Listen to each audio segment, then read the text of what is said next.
Good morning, campers. We have another beautiful day here in Quebec, Canada.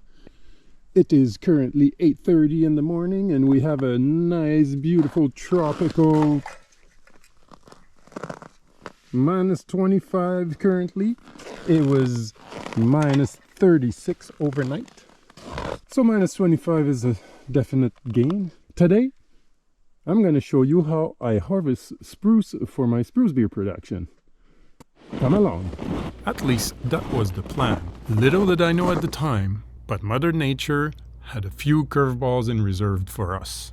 Now, perhaps I should start by explaining the situation a bit more for the new followers. In our last episode, I drove up north in the middle of February with my old Jeep fitted with a snowplow and my little vintage camper, with the goal of camping for a week and harvesting some spruce for my spruce beer business. If you haven't already, you should probably just watch the last episode. Just be careful you select the right version.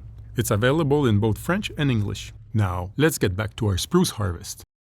Before we start, let's quickly go over the equipment I used. Some of them is surprising, some of them is obvious. I have some snippers that I use to cut the branches. You need at least 2 of these. Why there's only one in the picture here?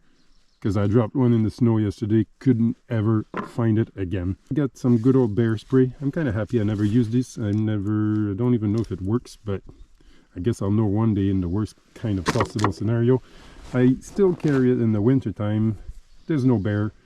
I don't know, maybe I could meet a Wolverine or some pack of wolf. I guess it's better than nothing. I'm in Canada, I don't carry a gun. The wolves up here are pretty small and the bears as well. I think they're more scared of us. Hold on here. First, I must add, in the area I'm in, there's only small black bears, no grizzly bears. And it never ceases to amaze me how much I can blabber on. Let's see if you can figure out this gear by yourself. Burst mode. Spruce, snips, bags, very badly mangled belt pouch. Transport bags, sled, snowshoes, food dedicated gloves, warm food dedicated gloves, water bottle, sunglasses, safety kit with compass, matches, etc. Visibility? How hard was that? Now, can we just go harvest already? Let's do this.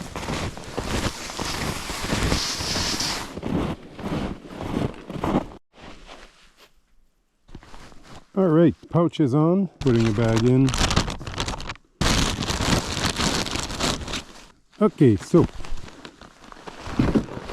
the first thing you have to do is you have to research your area to find an area where you have enough trees of the species you want. Plus, you have to have trees that are accessible, which are not too tall.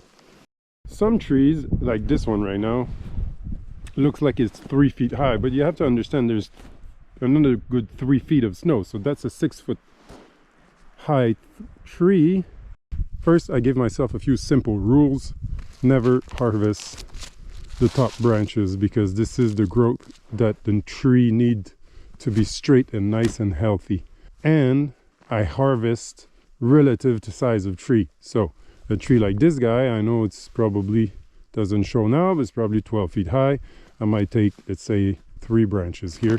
Bigger trees like that one over there, then I would go a little harder on the lower branches. The lower branches are going to die eventually anyway, so it's not too much of a problem to harvest the lower branches. So I usually try to harvest the equivalent of maybe 2 to 3 years max. So that would be 1 year growth.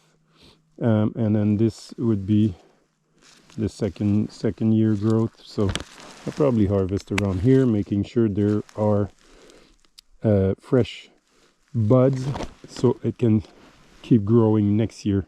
If you cut it, let's say in the middle here, and you have a stub, somehow it hinders the growth. It's not going to kill it. It's just I want to be back here in a couple of years and I want this tree to keep growing. Doing it this way makes it a renewable resource. I can come back every 2 to 3 years and harvest the same tree. It's not going to matter because it's going to be the lower branches and it's going to keep growing from the top branches. Okay, so we have another one here, so I can go about here. boom. And let's say another one, let's see here, boom. And since it's not that great, it's not that big, I'll just take a lower one here, and you just keep on going. We have here 8 balsam fir. For the last few days I've been harvesting black spruce. We're going to be harvesting balsam fir for the rest of the day. I'll show you, it's about the same. But the whole reason why we are here in this area is that the lower portion over here is all black spruce and the upper ridge is all balsam fir. So I can harvest both flavors that I do of my spruce beer in one harvest season. And since it's winter, it was all calculated. When you spend the whole day harvesting like this, it becomes a bit like a meditation session.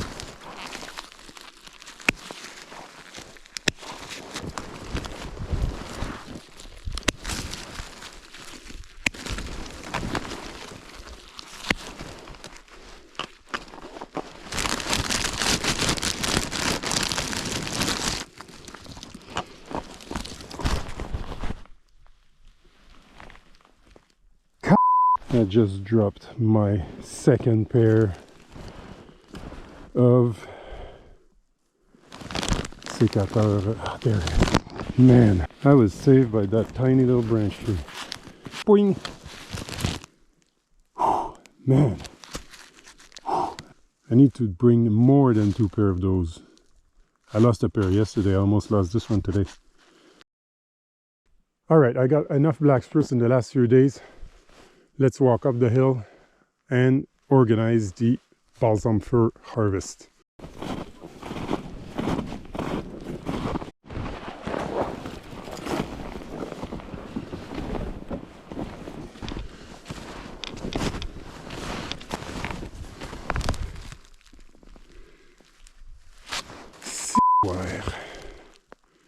Every single tip is dead. Even mostly the head of the trees are dead too. Every single one of them.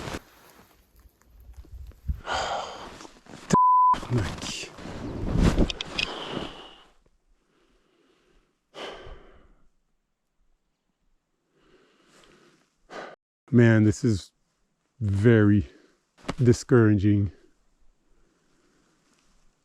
All these trees have been attacked by, I believe, Tordeuse du Bourgeon in English would be pine beetle. I would have to double check. But basically they eat all the tips and the head of the tree. So next year they can't grow again. And it's the fresh growth that keeps the tree alive. So if you, like half of them are eaten. If I harvest the other half, the tree is dead, you know. So I'm not gonna touch them. This is so depressing. I came in this area solely because I could harvest black spruce down at the bottom. I harvested about 300 pounds the last few days. I needed to harvest a good 2.5 to 300 pounds of balsam fir as well. And I'm looking around there, all like that. Every single one is them. It's just a huge, the biggest infestation I've seen.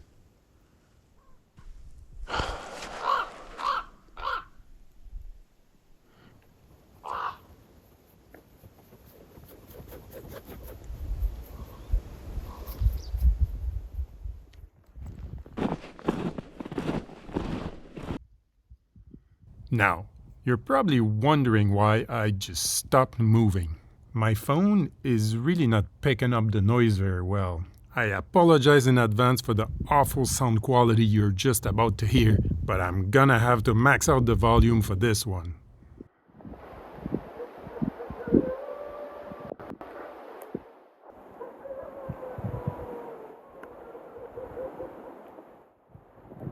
And just like that, I'm reconsidering my whole theory about East Coast wolf being small.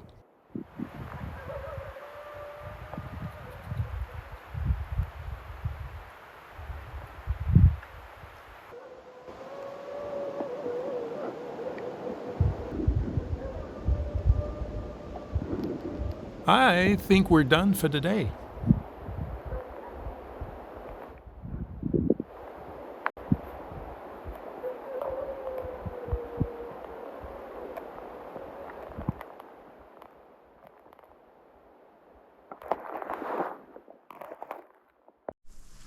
Good morning, camper. It's another beautiful day here in well, it's a new day for me, not for you.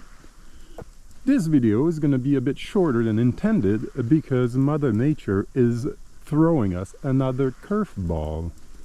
You saw that I didn't get the balsam fir I was hoping for, and today I was warned there's a massive snowstorm moving in, and I thought it was going to be all day today, but apparently last night and probably all day today they're forecasting about 6 inches of snow in Montreal, and right now the day hasn't even started.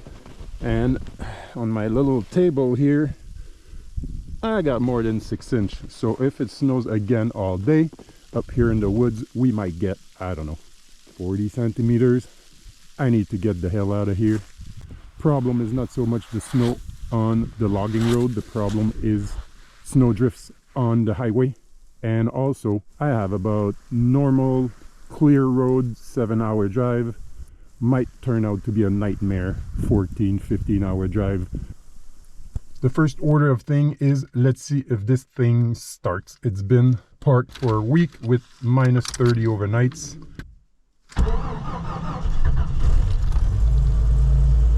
Man, I love my truck. So that's it for this harvest. Mother Nature is really not cooperating this winter. I got enough for black spruce, but there ain't gonna be no balsam fir production this winter.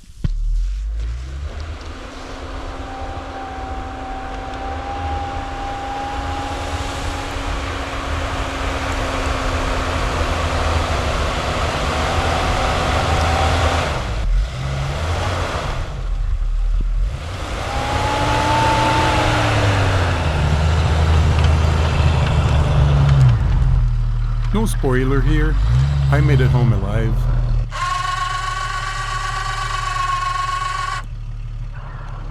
But not to leave you on a sour note, I did end up going back another day to a closer location and was able to harvest the balsam fir I needed. That's it for this week.